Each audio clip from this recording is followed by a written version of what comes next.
பாருங்கள் கரூரில் பார்த்திங்கன்னா வெயில் ஓவராக இருக்குங்க.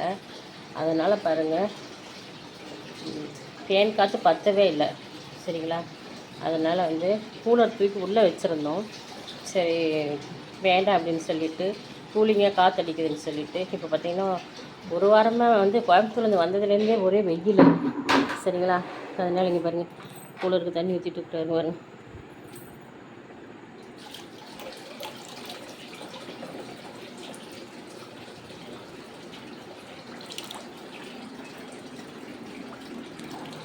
பார்த்தீங்களா. ஏன்னா ஒரே வெயிலாக இருக்கிறதுனால சரின்னு சொல்லிவிட்டு தூக்கி வச்ச கூலரை தூக்கி வெளியில் வச்சு தண்ணி ஊற்றிட்டோம்னா அது கொஞ்சம் நல்லா கூலிங்காக இருக்கும். அதனால் இப்போ தண்ணி ஊற்றிட்டு இருக்காருங்க. ஓகே ஃப்ரெண்ட்ஸ், கரூரில் ரொம்ப வெயிலாக தான் இருக்குதுங்க. அதனால தான் இந்த கூலர் உள்ளே போன கூலரை இப்போ தூக்கிட்டு வந்து வெளியில் வச்சு தண்ணி ஊற்றிட்டு இருக்கிறாரு. உங்கள் ஊரில் எப்படி இருக்குன்னு சொல்லிட்டு எனக்கு கமெண்ட் பண்ணுங்கள். ஓகே ஃப்ரெண்ட்ஸ், பாய்.